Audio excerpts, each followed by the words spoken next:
I would like also to get back to the topic about negotiations between Russia, Ukraine, and the United States. Russia's foreign minister Sergei Lavrov said that Kremlin would not support banning Ukraine from joining NATO for 20 years and deploying European peacekeeping forces to Ukraine. At the same time, Vladimir Putin said that he would be open for ending the war in Ukraine. Do you expect these negotiations about a ceasefire in Ukraine to succeed at any kind of stage in the future? Do you expect any kind of success in any time? But a long way off, yes. In the short term, no.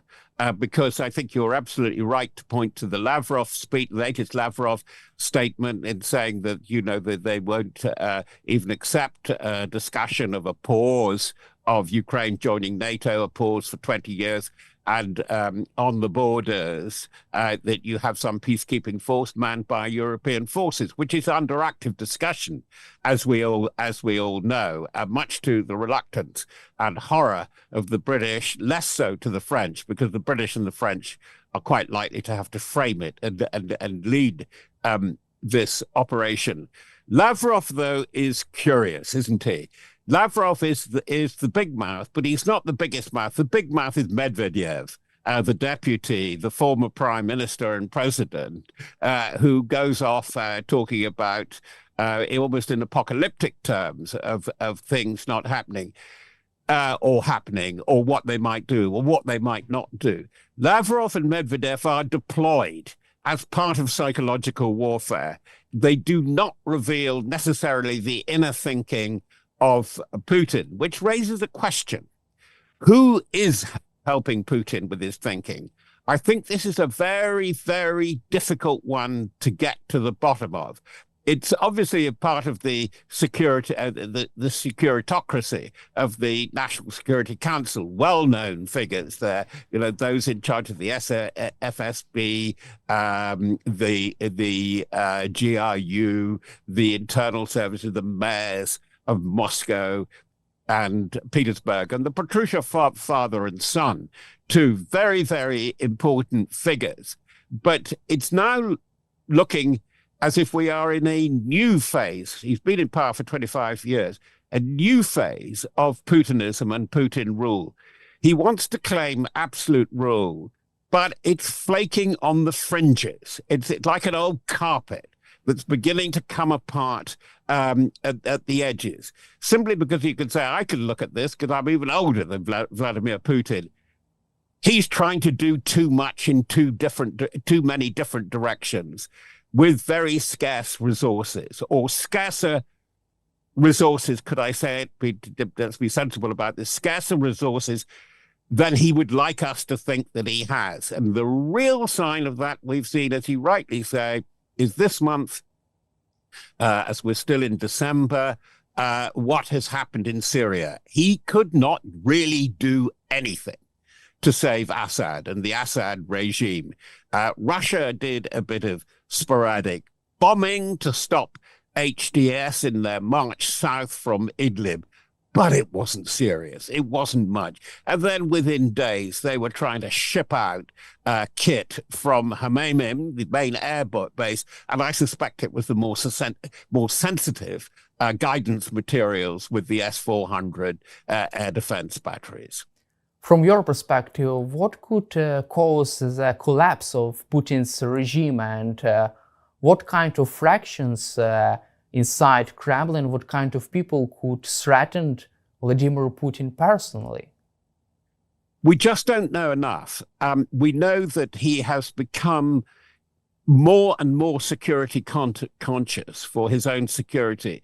There are numerous stories, deeply researched by my colleague Luke Harding of The Guardian, of doubles and so on. But we do know he moves around. He is heavily protected. He is personally extremely sensitive, as we saw throughout COVID, these extraordinary figures, which really look rather crazy. I don't know whether they thought thought that was the way that most audiences would react. Of those enormously long tables and him at one end and the other, it was something like a very good Hollywood comedy, say, like the Marx Brothers, you know, or Charlie Chaplin doing The Great Dictator. I mean, he looks almost like a comic figure when he's doing that. And I think that he will put on great personality displays like the 4-5 hour news conference, but with greater and greater difficulty. Now, to be blunt, to get to the heart of the thing, it is when Moscow and Petersburg really feel the pinch, when they don't like what's going on, when there are more drone attacks, possibly, but also when there are too many body bags coming home. It's amazing how they've managed to really deflect that up to now. And by my calculation, they're coming up. If they go on at this rate, by March, they will have had over 1 million dead and very seriously injured, to the extent that they're taken out of the battlefield. They're not military competent.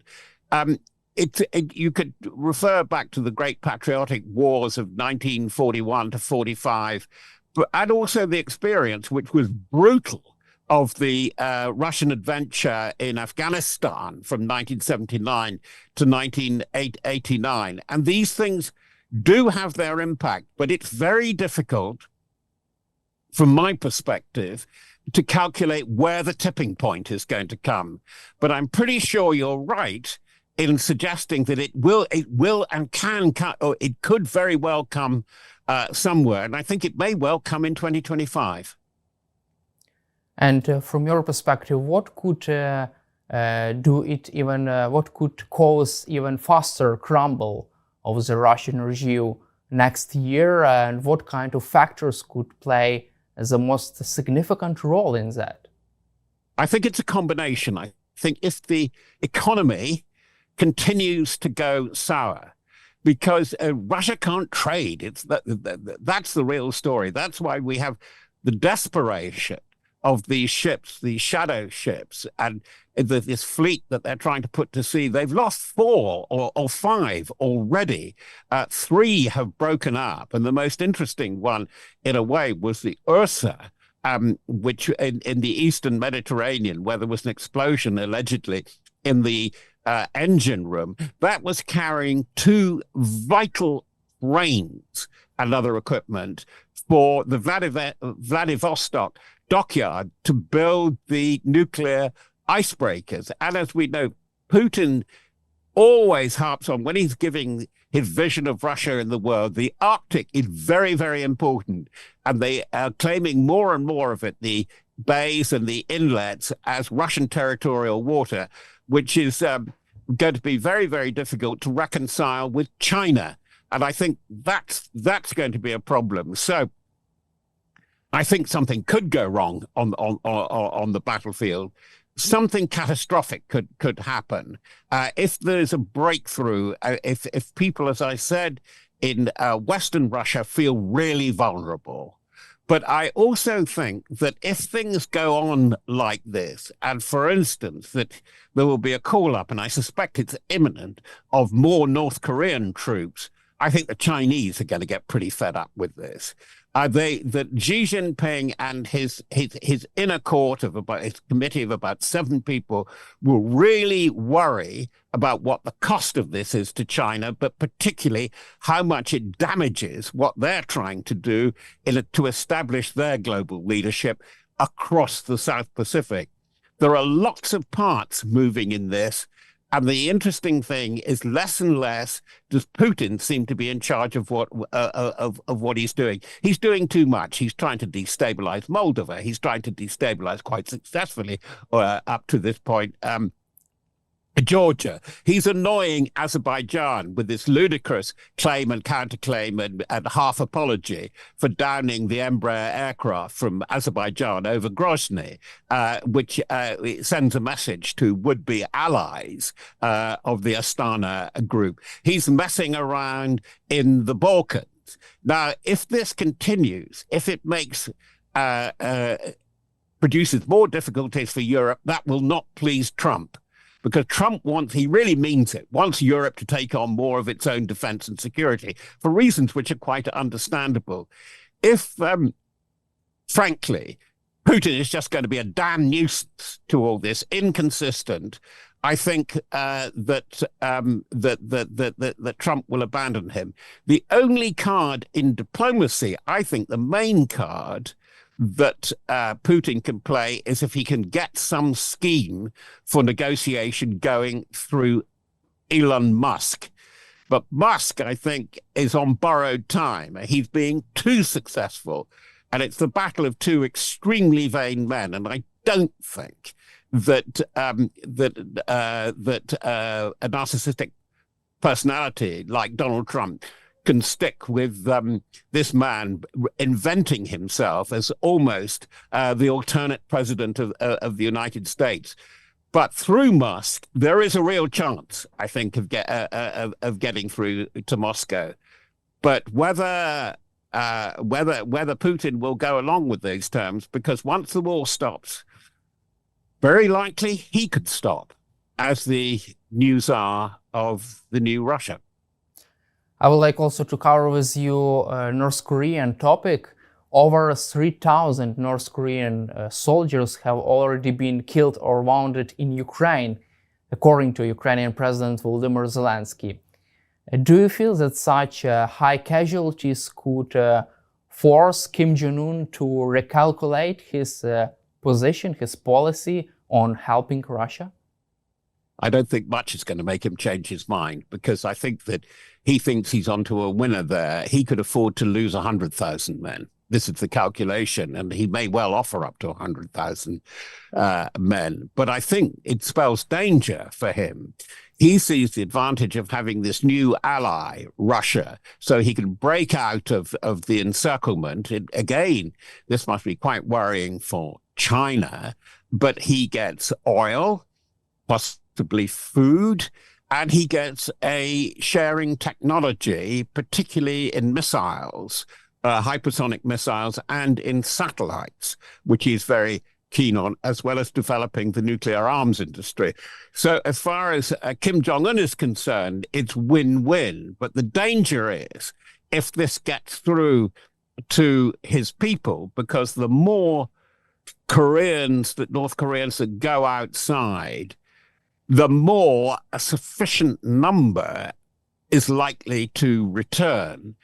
And it could put pressure, and there is a scenario, and Western intelligence is looking at this very, very carefully, that there could be a breakout through the tri-point, where North Korea, this extraordinary point where North Korea, China, and Russia meet, and these desperate people could go north. We know that there's quite a leak from China, from the outer western reaches of China into Russia as the tundra melts. Desperate farmers go and try and recover land there. And that's in the tens of thousands, if not the hundreds of thousands now. It could be very volatile indeed.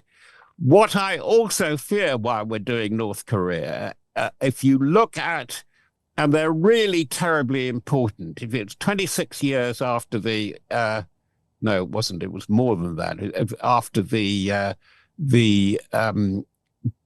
Baker speech on the peace dividend, after the launch of the Oreshnik missile on Dnipro, Putin makes two very public statements very quickly. He goes on television and he makes a statement at the meeting, I think, of the CSTO. I don't know whether it was in Astana. It was somewhere. Anyway, in one of the CSTO capitals, in which he says, the way things are going, the strikes by, which is why Oreshnik was launched allegedly, but the strikes by Storm Shadow and ATACMS means that they're threatening a wider war, not only in Europe, but in Asia. And this leads to the fears of South Korean intelligence that Kim Jong-un could launch an attack across the demarcation line. In other words, the frozen war since 1953 in Korea could start again. Again, another complexity. And at that time, you may recall, this is last month, November, they published the terms of the mutual defense treaty agreed by Kim Jong-un and Putin. And Clause 4 was a mirror of the NATO Article 5, mutual defense. If we're attacked, we are bound to come to the help of another. That would be another commitment which Russia would find very, very difficult to meet. Let's cover also the recent incident with Azerbaijani Airlines plane. This plane has been shot down by the Russia's air defense systems, according to Reuters and the government of Azerbaijan. Also, Vladimir Putin for the first time has apologized for this incident. However, he has not admitted his responsibility of his army. How do you see this apology from Vladimir Putin? Well, he didn't. What is so interesting is that he didn't deny somehow it had got something to do with Russia. People know, you can see by satellites, and in fact, there's quite. I think there's quite a sinister side to this, and the sinister side is this: the aircraft, as far as we understand, and you say that from 4 or 5 sources, Reuters was using, was saying that it was struck as it approached Grozny, and it's pretty clear what it was. It was a Pantsir missile system, which is the close inner defense, usually for an S-300 or an S-400 system. And then there was a claim that the Grozny area was under drone attack from Ukraine. And this is a big aircraft. It's an Embraer 190, and it should be, on its profile, very easy to detect the difference between that and a drone. But so it couldn't. And then what they did was they appeared to have panicked because the air traffic controllers then sent the aircraft, which knew something had happened, to Dagestan to make a landing there, but it couldn't.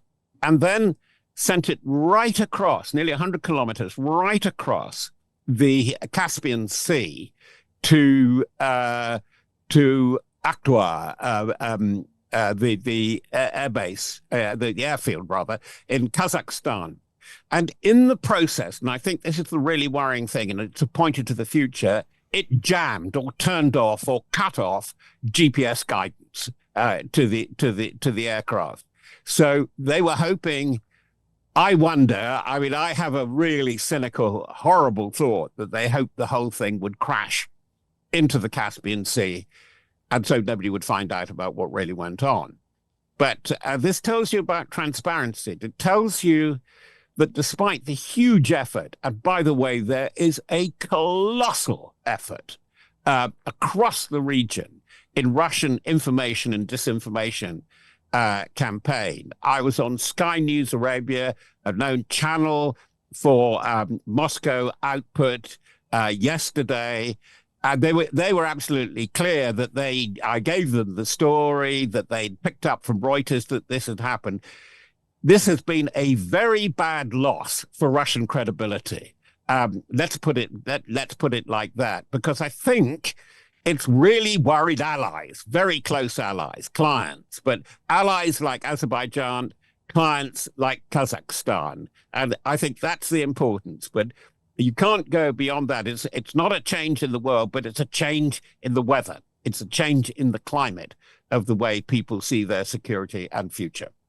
Also, the president of the Azerbaijan, Ilham Aliyev, urged Vladimir Putin and also demanded Russia to pay compensations for victims of this tragedy, to punish the responsible officers who shot down this plane, and also to admit the responsibility of the Russian side. Do you expect Russia to fulfill these Azerbaijani demands, to punish responsible officers, to admit the guilty, to admit their responsibility, and also to pay compensations for victims of this tragedy?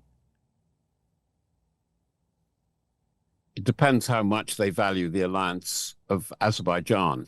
If they value it, they won't admit responsibility, but they will pay compensation. and they will pay compensation without announcing it.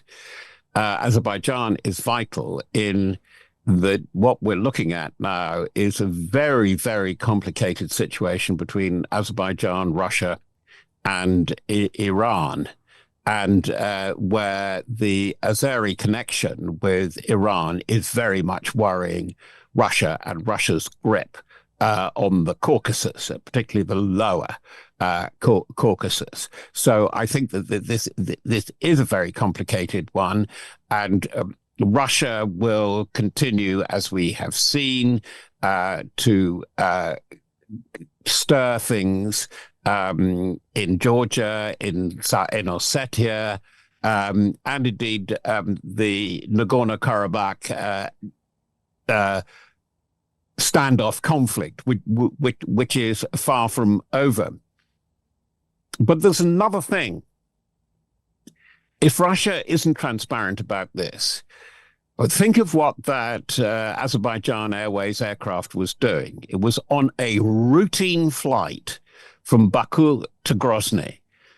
Does this mean to say, in an area where there is a lot of drone activity and effective drone activity from Kiev, it means that almost any commercial airline traffic across that region is vulnerable? We know the airspace is closed from time to time. In fact, there was a closure in and around that time. And the alarm was slightly sounded by one of Putin's personal key allies in Ramzan Kadyrov, who offered his condolences immediately. He seemed to know exactly what had happened. So it is a very important question of trust. That's what I would agree. And trust is the thing that is going to be so difficult for Putin. Putin, with this sort of great dream of Russia being the great Euro-Asian power, he will become more and more dependent on China, above all, China completely.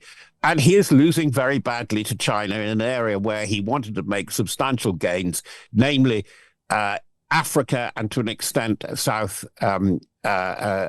America and parts of Asia, Southern Asia. But it's really Africa where there's the real real confrontation of interest. And I think this points to what I've been saying consistently, is that Russia now has to follow China. And if the worst comes to the worst, that Russia could just become a client of China, but that won't necessarily please the regime of Xi Jinping and the Communist Party of China. Thank you, Mr. Fox, for your time and for your support for Ukraine. It was a big pleasure to speak with you today, and glory to Ukraine. Thank you.